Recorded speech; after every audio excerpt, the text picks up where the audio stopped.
Welcome to viewers. Today I am talking about very important grammar topics, number and person. আমরা grammar শিখতে গেলে সবসময় দেখি কোনো না কোনো প্রবলেমে পড়ি, আর সেই প্রবলেমগুলোর মধ্যে অন্যতম একটি প্রবলেম থাকে নাম্বার এবং পার্সন নিয়ে। তাই আমার আজকের এই ভিডিওটি সাজানো হয়েছে নাম্বার এবং পার্সন সম্পর্কে। আশা করি আমার এই ভিডিওটি প্রথম থেকে শেষ পর্যন্ত যদি কেউ দেখে থাকেন তাহলে নাম্বার এবং পার্সন সম্পর্কে কোনোই আর প্রবলেম থাকবে না। তাহলে চলুন শুরু করা যাক আজকের ভিডিওটি। নাম্বার নাম্বার মানে কি? নাম্বার হচ্ছে বচন, অর্থাৎ কোনো কিছুর সংখ্যা। যখন কোনো ব্যক্তি, বস্তু, স্থান, প্রাণী কিংবা ধারণার সংখ্যা বোঝায় তখন তাকে নাম্বার বলে। নাম্বার হচ্ছে দুই প্রকার, সিঙ্গুলার নাম্বার এবং প্লুরাল নাম্বার। সিঙ্গুলার নাম্বার অর্থ হচ্ছে এক বচন। যখন কোনো নাউন বা প্রনাউনের একটি মাত্র ব্যক্তি, বস্তু, প্রাণী, স্থান কিংবা ধারণাকে বোঝায় তখন তাকে সিঙ্গুলার নাম্বার বলে। এখানে অবশ্যই খেয়াল করতে হবে, সিঙ্গুলার নাম্বার মানে কিন্তু শুধুমাত্র একটি জিনিসকে বোঝাবে। একটি ব্যক্তিকেও বোঝাতে পারে, জিনিসকে বোঝাতে পারে, প্রাণীকেও বোঝাতে পারে বা কোনো ধারণাকেও বোঝাতে পারে। একাধিক কোনো কিছুকে বোঝাবে না।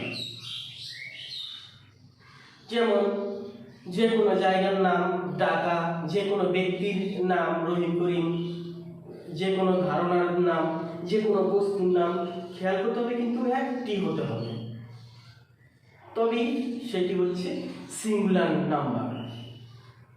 প্লুরাল নাম্বার যখন কোনো নাউন বা প্রনাউনের একাধিক সংখ্যা, ব্যক্তি, বস্তু, স্থান, প্রাণী কিংবা ধারণাকে বোঝায় তখন তাকে প্লুরাল নাম্বার বলে। এখানে প্লুরাল নাম্বার মানে কি বললাম আমি, যে একাধিক কোনো কিছুকে বোঝাবে,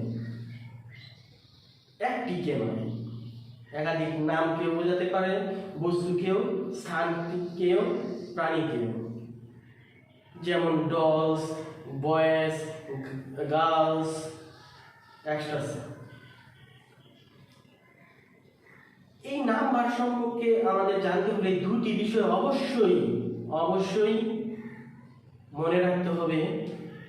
সেগুলো হলো, প্রথমত সংখ্যা বিবেচনায় নাম্বার শুধুমাত্র নাউন ও প্রনাউনের রূপের পরিবর্তন ঘটাবে, অন্য কোনো পার্সোনিসের রূপের পরিবর্তন ঘটাবে না।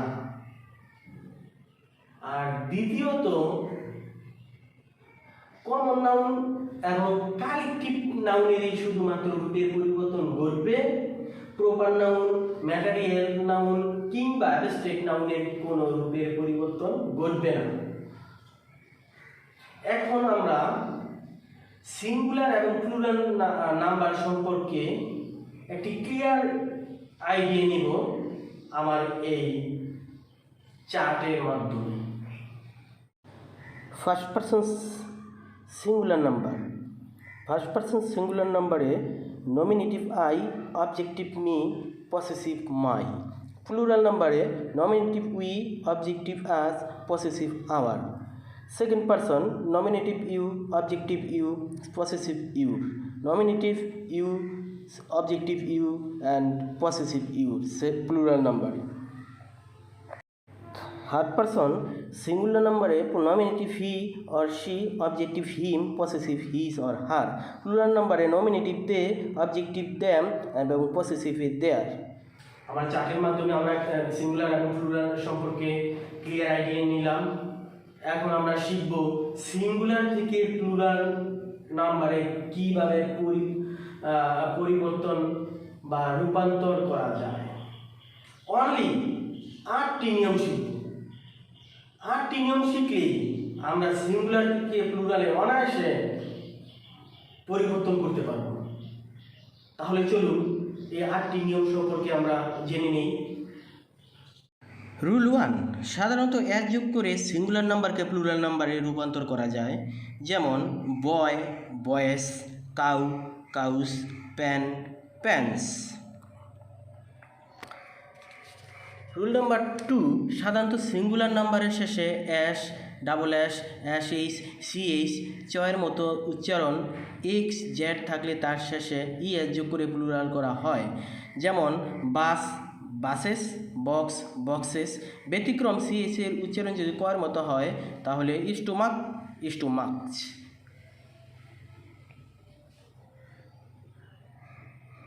রুল 3, সাধারণত সিঙ্গুলার নাম্বারের শেষে ওয়াই থাকলে এবং ওয়াই এর আগে কনসোনেন্ট থাকলে ওয়াই উঠে গিয়ে আইইএস যোগ করে প্লুরাল গঠিত হয়, যেমন বেবি, বেবি, সিটি, সিটিস। তবে ওয়াই এর আগে ভাওয়েল থাকলে তখন শেষে অ্যাড যোগ হয়, যেমন টয়, টয়েস। রুল 4, সাধারণত সিঙ্গুলার নাম্বারের শেষে অ্যাপ বা অ্যাফই থাকলে তাদের জায়গায় ভিইএস যোগ করতে হয়, যেমন লিভ, লিভস, লাইফ, লাইফস। আবার আইইএফ, আইএএফ, ওএএফ, ডাব্লিউএফ থাকলে তখন শেষে অ্যাড যোগ করলেই হয়।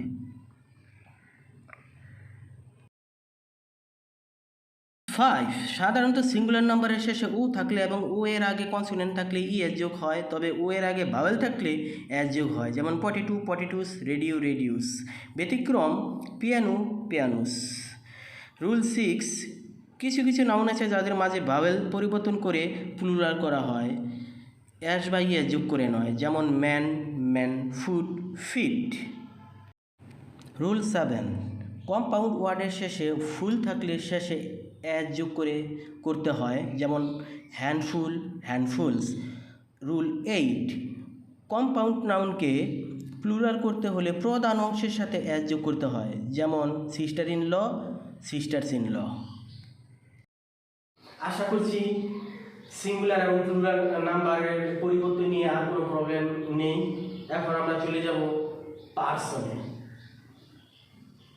পার্সন কি? পার্সন হচ্ছে ব্যক্তি, পুরুষ। যখন কোনো সেন্টেন্সে বা বাক্যে নাউন বা প্রনাউনকে আশ্রয় করে ভার্ব যে কাজ সম্পাদন করে তাকে পার্সন বলে। পার্সন 3 প্রকার: first person, second person and third person. আমরা এখন শিখব ফার্স্ট পার্সন কি। বক্তা যখন নিজের বা নিজেদের সম্পর্কে কিছু বলে তখন তাকে ফার্স্ট পার্সন বলে। অর্থাৎ ধরুন আমি আপনাদের সাথে এখন কথা বলছি, আমি হচ্ছি ফার্স্ট পার্সন, যেমন আই, মাই, উই, আওয়ার, আস, এগুলো হচ্ছে ফার্স্ট পার্সন। সেকেন্ড পার্সন, যখন কোনো দ্বিতীয় ব্যক্তি বা দ্বিতীয় পক্ষকে বোঝানো হয় তখন তাকে সেকেন্ড পার্সন বলে। ধরুন আমি আপনাদের সাথে কথা বলছি, আপনারা হচ্ছেন সেকেন্ড পার্সন, যেমন ইউ, ইউরস হচ্ছে second person. Finally third person, বক্তা যখন তৃতীয় পক্ষ বা তৃতীয় ব্যক্তিকে বোঝায় তখন তাকে থার্ড পার্সন বলে। আমরা ছোটবেলা থেকে শিখে আসছি আমি, তুমি ছাড়া, ভবে আছে যারা, সবাই হচ্ছে থার্ড পার্সন। সেটা আমি আবার বললাম। অর্থাৎ আমি আপনি ছাড়া যা আছে সবই হচ্ছে third person. He, she, it, they, them, their, যে কোনো নাম হচ্ছে থার্ড পার্সন। থার্ড পার্সনকে আবার 2 ভাগে ভাগ করা হয়েছে: থার্ড পার্সন সিঙ্গুলার নাম্বার এবং থার্ড পার্সন প্লুরাল নাম্বার। এখন আমরা থার্ড পারসন সিঙ্গুলার নাম্বার সম্পর্কে জানব। থার্ড পারসন সিঙ্গুলার নাম্বার হচ্ছে তৃতীয় পক্ষ বা তৃতীয় ব্যক্তি একটি মাত্র জনকে বা একটি মাত্র বস্তুকে বোঝাবে, তখন তাকে থার্ড পারসন সিঙ্গুলার নাম্বার বলে। অর্থাৎ তৃতীয় পক্ষ একটি মাত্র ব্যক্তিকে বোঝাতে পারে, একটি মাত্র বস্তুকে বোঝাতে পারে, একটি মাত্র স্থানকে বোঝাতে পারে, একটি মাত্র ধারণাকেও বোঝাতে পারে, একাধিক কিন্তু কাউকে বোঝাবে না। যেমন হি, শি, ইট, যে কোনো singular noun. Third person plural number যখন তৃতীয় পক্ষ বা তৃতীয় ব্যক্তি একাধিক জন বা ব্যক্তিকে বোঝাবে, বস্তুকে বোঝাবে, স্থানকে বোঝাবে, তখন তাকে থার্ড পারসন প্লুরাল নাম্বার বোঝাবে। যেমন দে, দেন, দেয়ার, যে কোনো প্লুরাল নাম্বার। আশা করছি এই ভিডিওটি দেখার পর আপনাদের নাম্বার ও পার্সন সম্পর্কে কোনো প্রবলেম আর হবে না। তাহলে আজকে এই পর্যন্তই। ভালো থাকবেন, সুস্থ থাকবেন, পরবর্তী ভিডিওর জন্য অপেক্ষায় থাকবেন। ধন্যবাদ।